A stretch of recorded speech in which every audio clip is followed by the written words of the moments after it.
Oke, halo semuanya, selamat datang kembali di channel saya. Di sini channel ini merupakan channel cloningan dari Rabana 87 Indonesia. Isinya itu akan berisi tentang ya udah curhatan-curhatan saya gitu. Kalau misalnya saya pingin menyampaikan sesuatu gitu lah, entah cerita atau apa gitu. Oke, langsung aja ke judulnya, yaitu tentang masalah bullying gitu. Bullying bisa bikin positif, itu judulnya. Jadi gitu kan.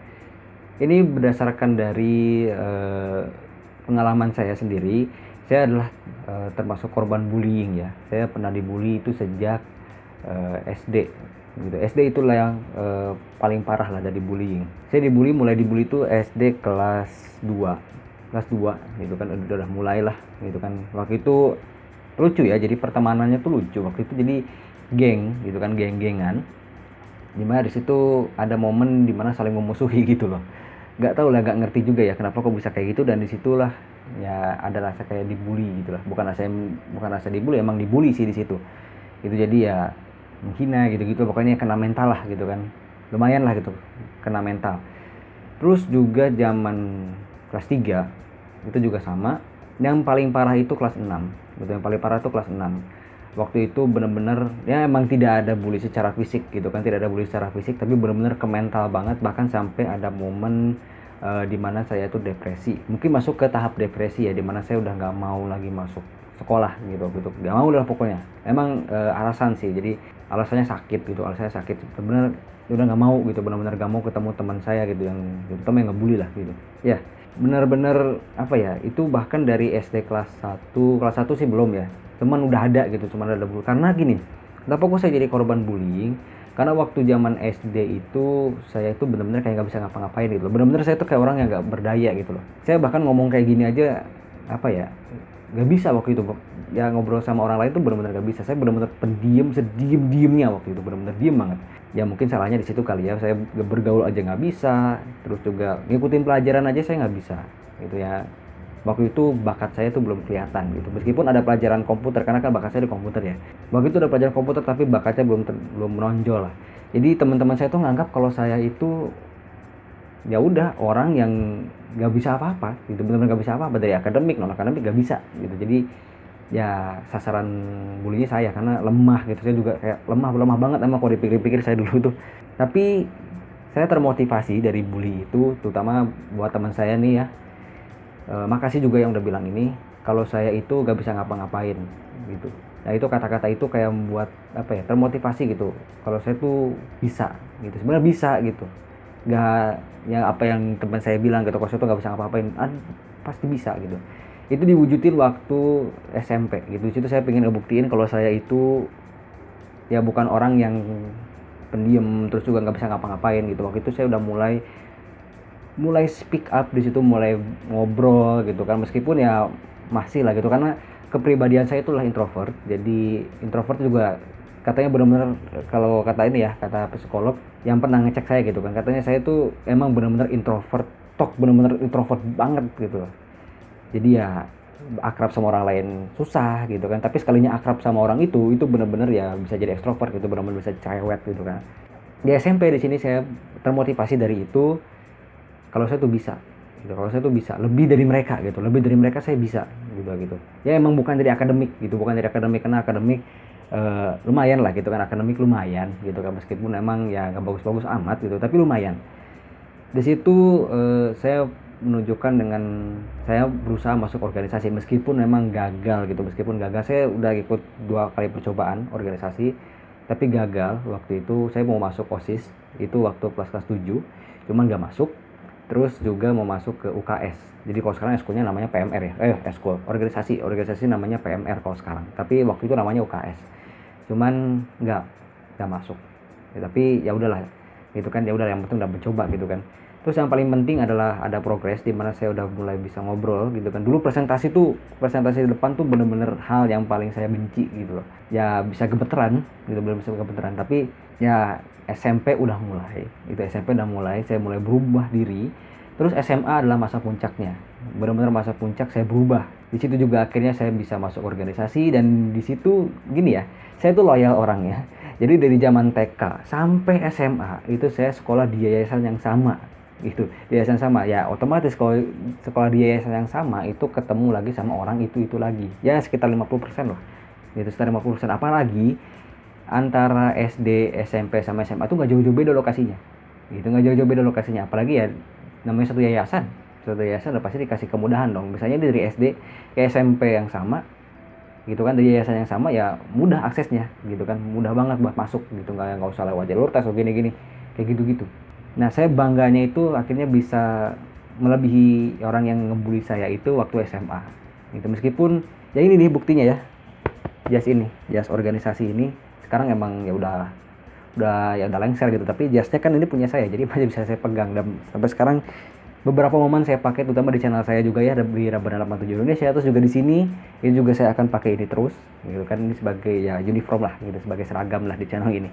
Itu bisa menunjukkan ya, bisa dapat ini gitu, bisa dapat jas ini gitu. Meskipun teman saya ya sempet ya kayak ibarat ngeremehin gitu, ah nggak mungkin ini minjem gitu kan, gitu minjem gitu ke orang. Tapi dia percaya waktu itu juga karena ada senior saya waktu itu ya, di organisasi kan ada yang lebih tua. Nah di situ saya bareng sama dia, dia percaya gitu, atau percaya, dia diem gitu kan, dan di situ saya ya udah senyum aja gitu kan, akhirnya gitu kan dia bisa diem juga. Dan setelah di situ dia nggak nganggap remeh saya lagi, dia bahkan ngobrolnya halus sekarang dia halus sekarang ngobrol sama saya ya gitu kan. Berarti dari bullying ini ada positifnya untuk saya gitu kan, untuk saya. Mungkin beberapa orang juga ada yang dibully kayak gitu jadi positif gitu kan, dia malah jadi dia termotivasi gitu kan. Tapi tetap aja bullying itu juga salah sih, karena ya yang titik paling parah adalah tadi titik depresi gitu, dimana saya sampai gak mau ke sekolah, bener-bener ya udah ke sekolah tuh bener-bener males, karena ya udah nanti juga dibully lagi gitu, dibully terus. Saya dibully ya udah mulai dibully dari kelas 1 sebenarnya gitu, dari kelas 1. Tapi kelas 1 tuh gak intens, yang paling intens tuh paling puncak tuh dari kelas 3 sama kelas 6. Itu adalah bener-bener paling banget disitulah ya dibullynya. Emang tidak secara mental, tidak secara fisik gitu, tidak secara fisik, tapi bener-bener secara mental, bener-bener kena banget ke mental. Tapi ya kalau saya sih itu jadi motivasi ya, terutama kata-kata tadi, kalau saya tuh gak bisa apa-apa, itu kata-kata yang menurut saya itu yang bikin saya termotivasi jadi kayak sekarang. Ya mungkin beberapa orang yang jadi korban bully mungkin seperti itu, tapi gak semua, dan malah lebih banyak ke condong ke arah negatif gitu, lebih banyak ke arah negatif. Contohnya malah jadi pembuli lagi gitu kan, malah jadi pembuli lagi, atau malah ya yang paling parahnya depresi sampai bunuh diri gitu ya. Itu banyak banget kasus bully. Dan juga yang paling saya nggak suka tuh yang sampai harus kena fisik. Waktu itu ada yang rame tuh di Twitter tuh, di ya pokoknya satu sekolah lah pokoknya.